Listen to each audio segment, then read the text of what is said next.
Have you ever traveled to a different place? Have you ever met people of a different culture?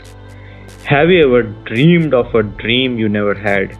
Have you ever thought of how could you preserve these places, these people, these cultures, these dreams all inside of you? Poetic, right? Well, life is just a long playthrough of a RPG, and we are just a few protagonists of it. And our only task is to preserve our session for the future to see. Season, a letter to the future. I played this game one evening very randomly, and I felt incomplete after its end. It was like this game wanted me to write an end to it because that is what this game wanted from the start. For me to end the incomplete poem. So here I am trying to complete that poem. This is Phantom. You are watching Not a Review. A place where we don't judge video games or critique upon them, but it's a place where we talk about what video games mean to us. And today is all about Season, a letter to the future.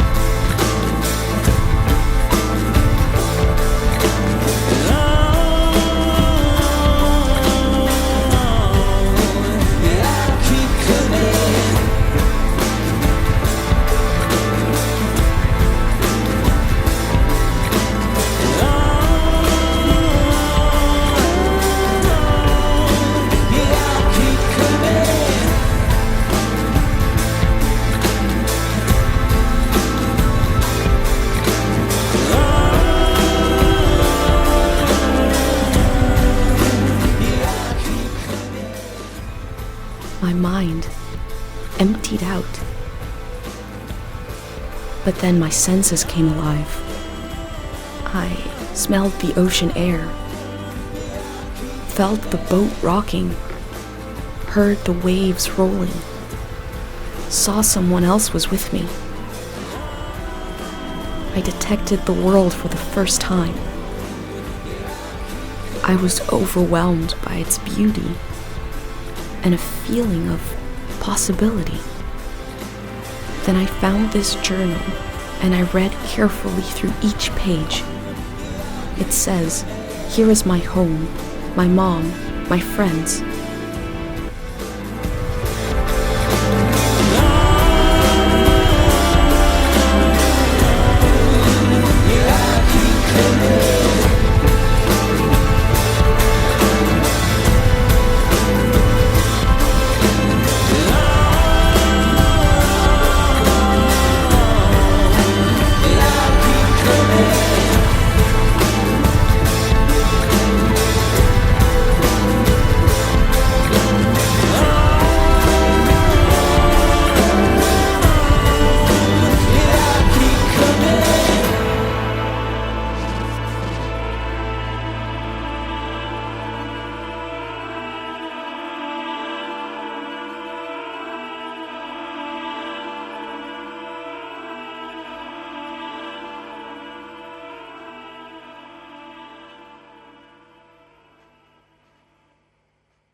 So, to understand Season, we first have to understand the story behind Season.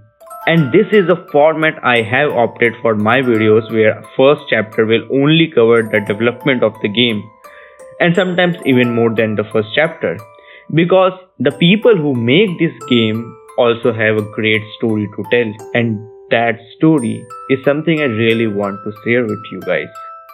So, if you only want to know about the game, then I will provide timestamps too, so that you could skip till that part. So with that said, let's start with our first chapter.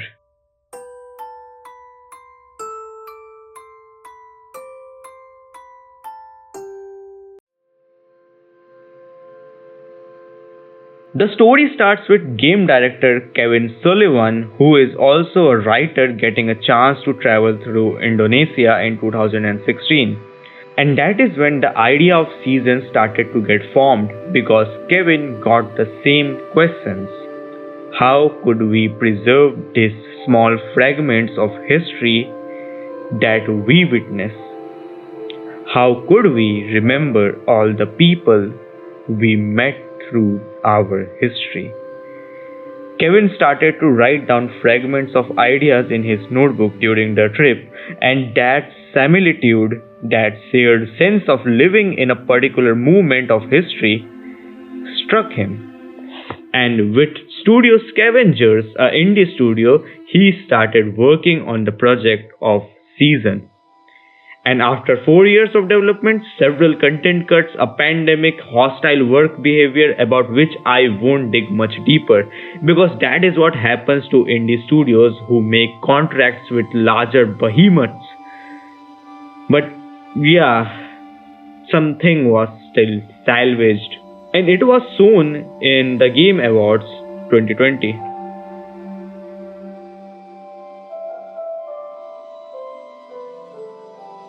But the game was not released till the January of 2023, and without any good marketing from the side of producers, both NetEase and Sony, well, this game became lost in the wind.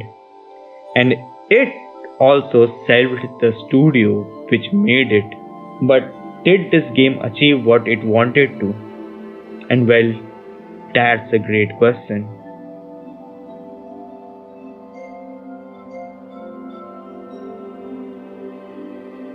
Season, since the start of it, commits to its ideology of preserving a time for the future to look upon. Our protagonist, Estelle, has been given a task of preserving the world she is part of before it comes to an end. And in this game, Season has been explained as a magical prophecy, and in my terms, a little poem about leaving an era, a time of your life. We all have that one day or year in our memories which we cherish and don't ever want to forget.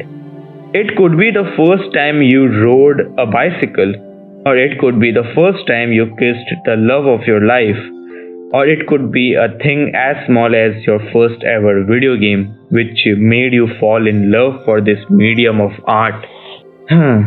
Someday, in all our lives, we have to leave this world behind. I am not talking about death, but what I am talking about is home. The place you felt the most safe, and soon that place becomes a safe haven for your tenacious mind. Leaving home is the first ever time you will feel like leaving a world, a season of care behind you. But the memories of that safe haven will always keep you safe. In Season, at the very start of the game, Estelle and her mother performs a ritual to make a pendant which will protect Estelle in her journey of preserving the lost moments of her season. This ritual in the game is a metaphor to all the things that we carry in our life's journeys, which make us remember our home. This ritual also explained the sacrifices our parents make while watching us leave their cozy nest for a free horizon. In this ritual, Estelle's mother sacrifices her fond memories to let Estelle keep those memories alive in herself. Before leaving, Estelle also for the last time explores her Caro village, a small home she had in the mountains where no one could have hurt her. And soon after witnessing some really beautiful serene visuals of this game, we leave the village. And that is when Estelle remembers her dead father's poem to her. How to leave home for my daughter.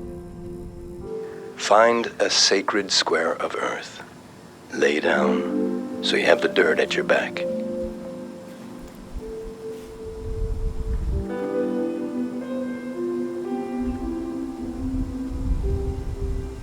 Close your eyes.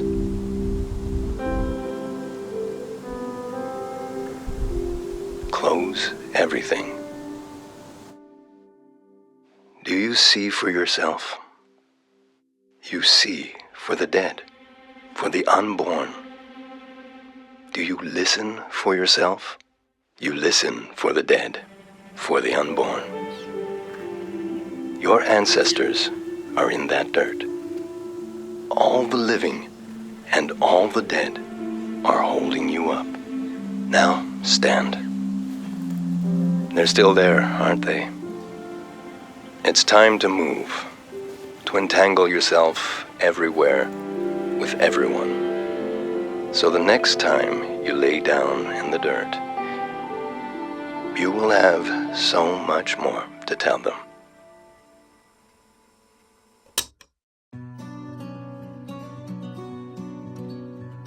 Odd name for a chapter, right? Well, I am no expert in insects, but I have a little knowledge about grasshoppers. Grasshoppers are the type of insects which never preserve or settle, they just pass through the landscapes. They live briefly and move on, and that mirrors the core ideology of season. Civilizations are visitors, not owners of the world. Cities are temporary, cultures are temporary, technology is temporary, even memory is temporary. We humans are not permanent residents of history, only travelers through it. One generation to next generation, we are just passing what we have learned in our times. Some generations could be all about culture, some about revolutions, or some about straight up blood and war. And that is what season is a metaphor for.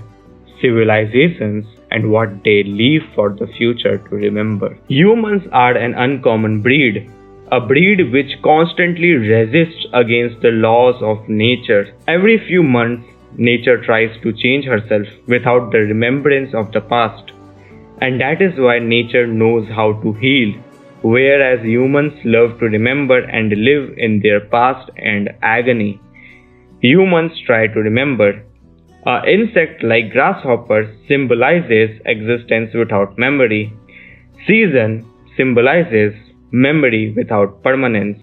In this contrast, the still similarity remains that at the end of a season they both will disappear. Humans and grasshoppers.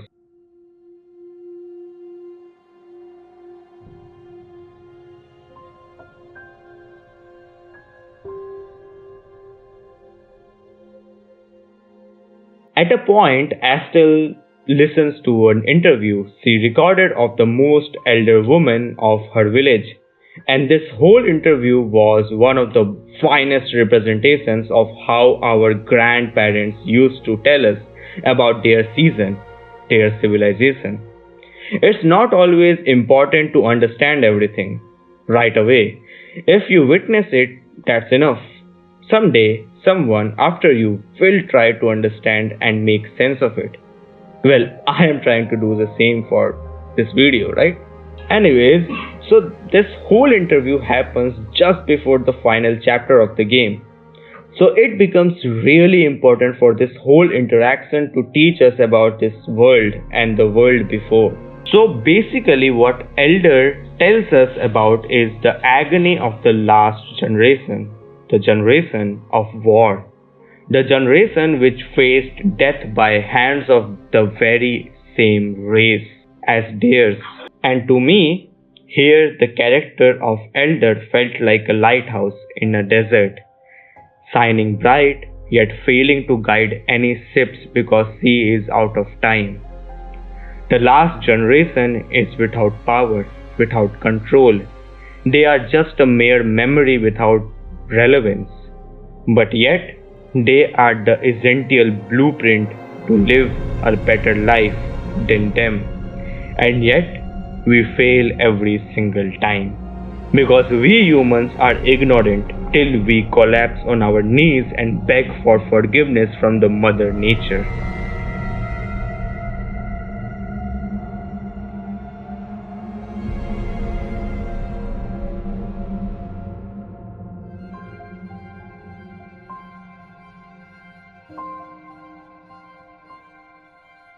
Recently, I finished reading The White Nights by Fyodor Dostoevsky, and there was a phrase about dreamers in that novel that got stuck with me.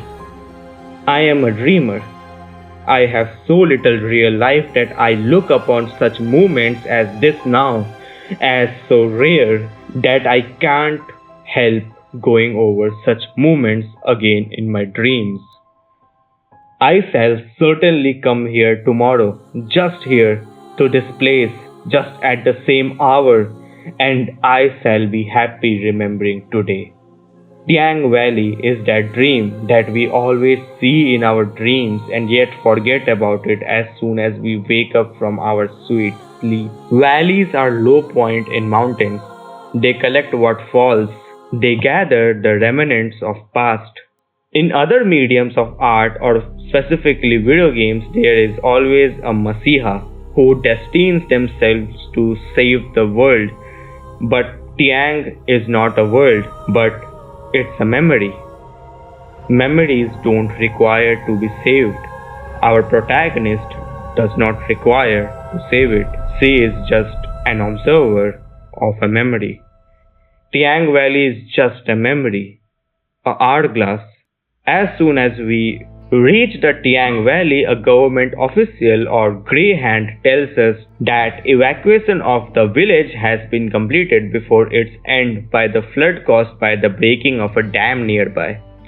Now, but still there are some people left behind who didn't leave, and we can go and talk to them, understand their pain of leaving this hourglass. Since the start, our objective was that only to understand the ending world and record it in our journal. The Tieng Valley and its people are definition of purity and pause. They have not innovated a bit. They have not expanded a bit. They are just mere caretakers of remnants. At real life, even whenever we reach a countryside, there is always a feeling of a lost memory being preserved there. Villages and the people there get stuck in an hourglass way back in time and try to preserve it too. But we all know life is bound to change, and so are places, and hence these hourglasses start to flatter.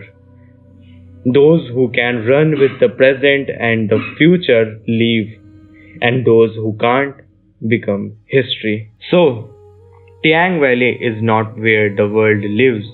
It is where the world learns how to end gently.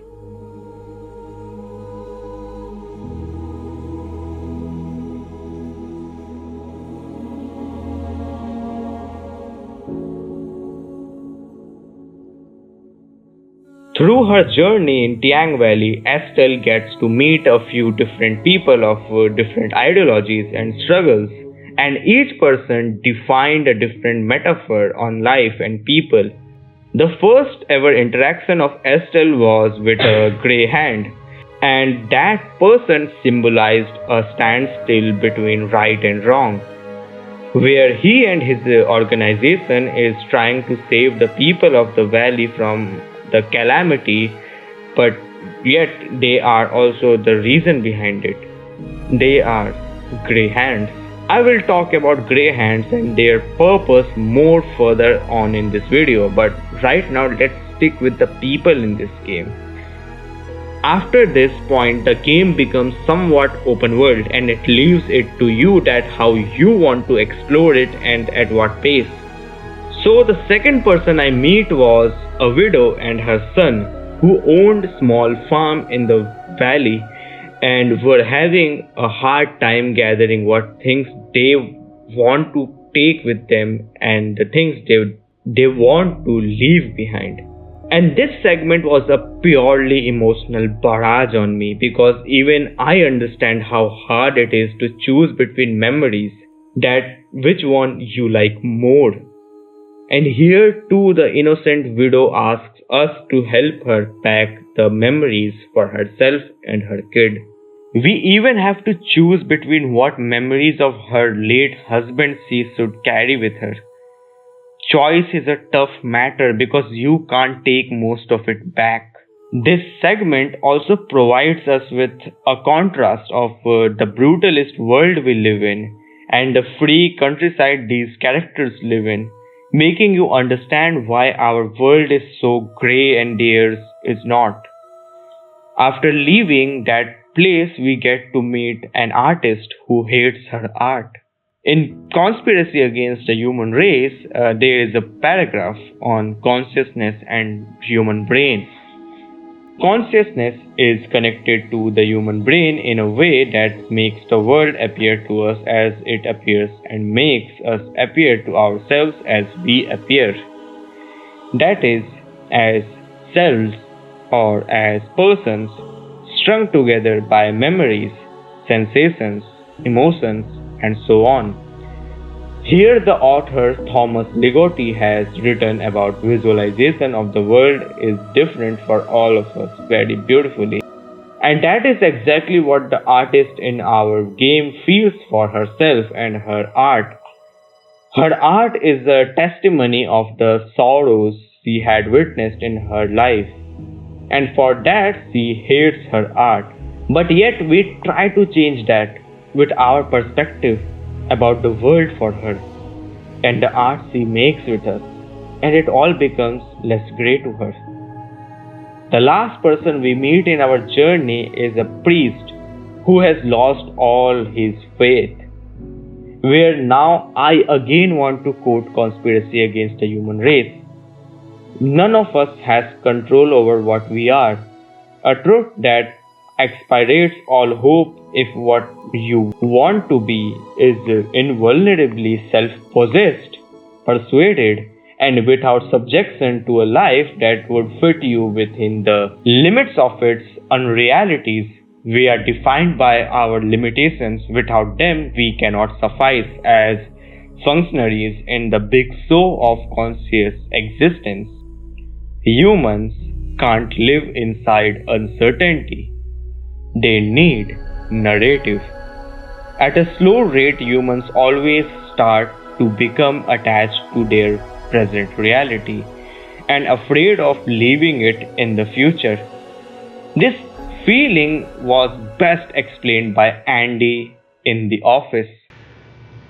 And I'm still just thinking about my old pals. Only now they're the ones I made here. I wish there was a way to know you're in the good old days before you've actually left them. The priest has lost his faith because he thinks that he is a failure as a man of belief, and the end of his valley shall become the end of himself. But that is the thing about life. Being alive is alright. It's just sometimes some of us need to get that in writing. And this becomes the point where the objective of this game fades and you actually help someone believe again. And that is what preserving means, to keep the faith of future in their past. Life is a pincer movement.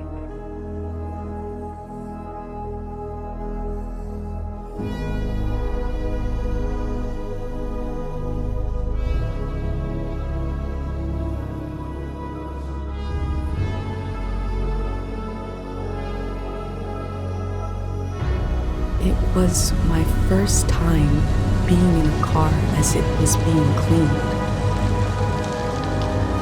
moving through a tunnel,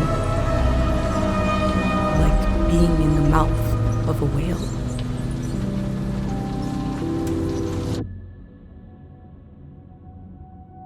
To make us understand nature and the symbolic representation of how a world can end, Season uses three gods: the void, the din, and the tide. So let's start from the void, the god of forgetting. The void is the representation of absence. The void is not the end of things, it's the end of remembering them. But why does this game consider void as a god? Because sometimes the idea of a forgetting so complete that even its existence disappears becomes a luxury to forget pain. This feeling is best explained by Ben Stiller's Severance, that so portrays the need of forgetting pain so essential that the characters in it agrees to kill their identities 8 hours a day just to not remember their lives 8 hours a day. With time, nothing breaks, nothing falls, nothing ends loudly. The world simply becomes unremembered. The void is not darkness, it is blankness. And then comes the din, the god of remembering.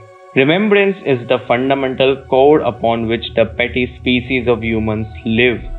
Memories are the warmest blanket for us. Memories define us, and if we lost our memories, would we be lost or free? Life gives us memories to collect in our small library up there. Some are ours and some of others that we decide to make ours. People, places, days, minutes, movies, pictures, music, etc., etc., etc. are all memories without which neither we have a past or present or future. We are just stuck in between the birth and the death, and that is why remembrance is godly. The din is godly. And at last, the tide, the god of sleep. Humans are monuments of regret and misery. Every single day we find time to regret upon our decisions. But sleep, that is the only pure time in a human's life. Sleep is the only time one can change their destinies, or at least imagine of changing it. For Estelle, that regret was not asking her mother to make a pendant in her name. And for me,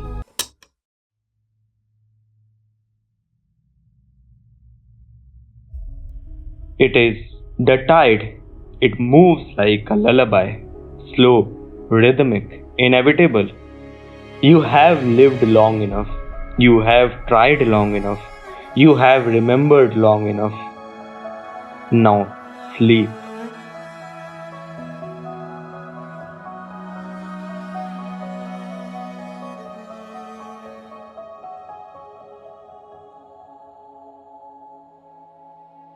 Grey hands were the most confusing part of this game for me. What were their ideology? What was their objective? I still have failed to understand it completely. So whatever I am going to blabber about, please take it with a grain of salt.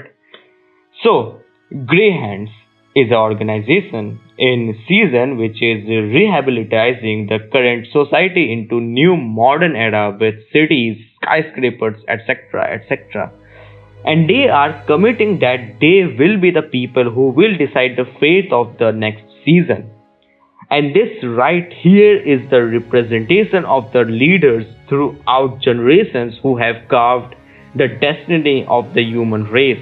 Either be it Abraham Lincoln for establishing the ideology of democracy in the world, or Adolf Hitler for letting the world know the price of hatred, or Mahatma Gandhi for making us understand the meaning of peace and harmony. And yet, all of them made mistakes, all of them got blood in their hands. For what they stood for, right or wrong, doesn't matter. In season, Grey Hands are trying to modernize the society at the cost of people's own identity, a fundamental right of theirs.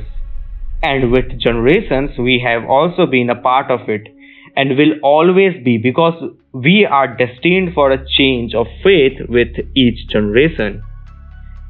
And that is why it's important to talk about future, because it's us who will decide what world our future generation will live in. And that takes us to the character of Kochi, the widow's son, the character of the story whose season will come next. Kochi represents the need behind leaving something for the future generation to remember. Kochi is the only character in the story who is not stuck with what he needs to carry from this present to future. Koji is a guardian of continuity in a world that no longer believes in permanence. And that is what is important to learn here. Koji does not preserve anything for himself. Instead, he leaves everything he collected in the valley in front of his late father's grave. Koji is a character who lives as if tomorrow still matters, even when you are told it won't. Koji is a candle in a room that knows it will go dark.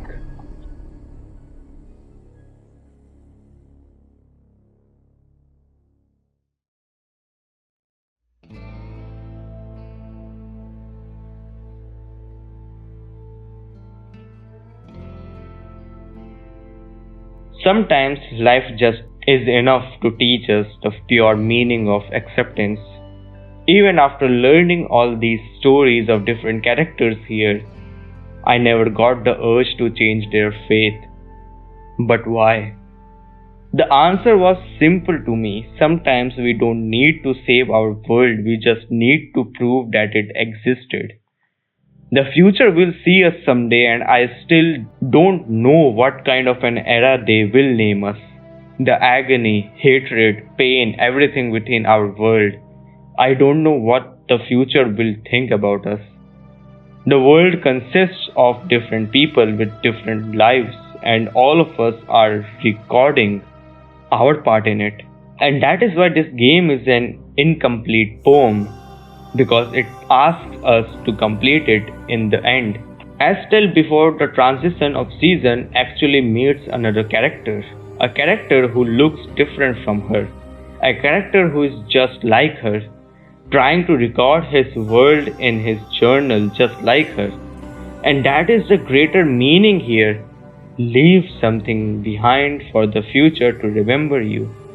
And with that note, the game ends. But I still have a job left to do. My letter to the future.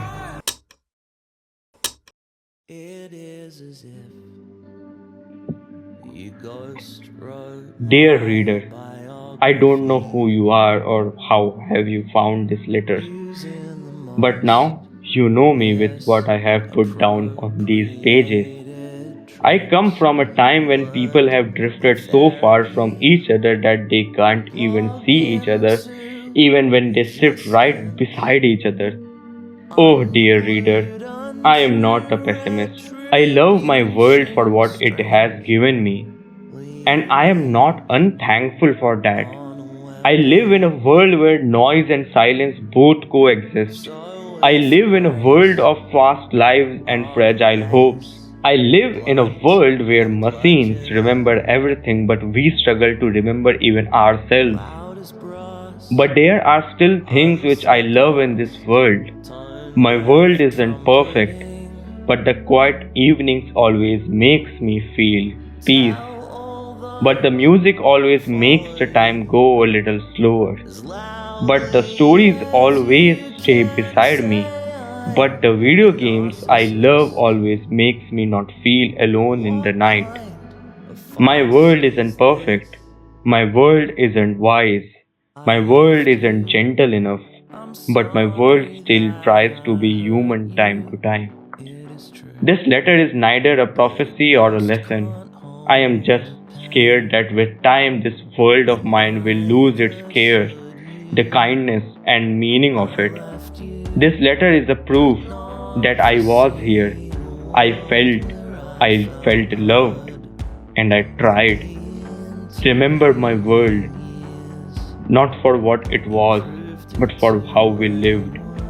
With hope, from a past that believed that the future was still worth speaking to. This was Phantom speaking. I will see you in the next one. Until then, this was my letter to the future.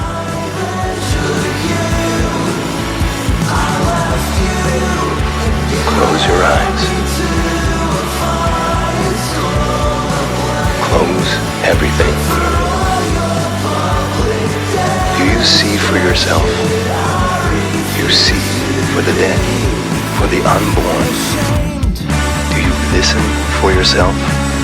You listen for the dead, for the unborn. Your ancestors, are in that dirt. All the living and all the dead are holding you up. Now, stand. They're still there, aren't they? It's time to move, to entangle yourself everywhere with everyone. So the next time you lay down in the dirt, you will have so much more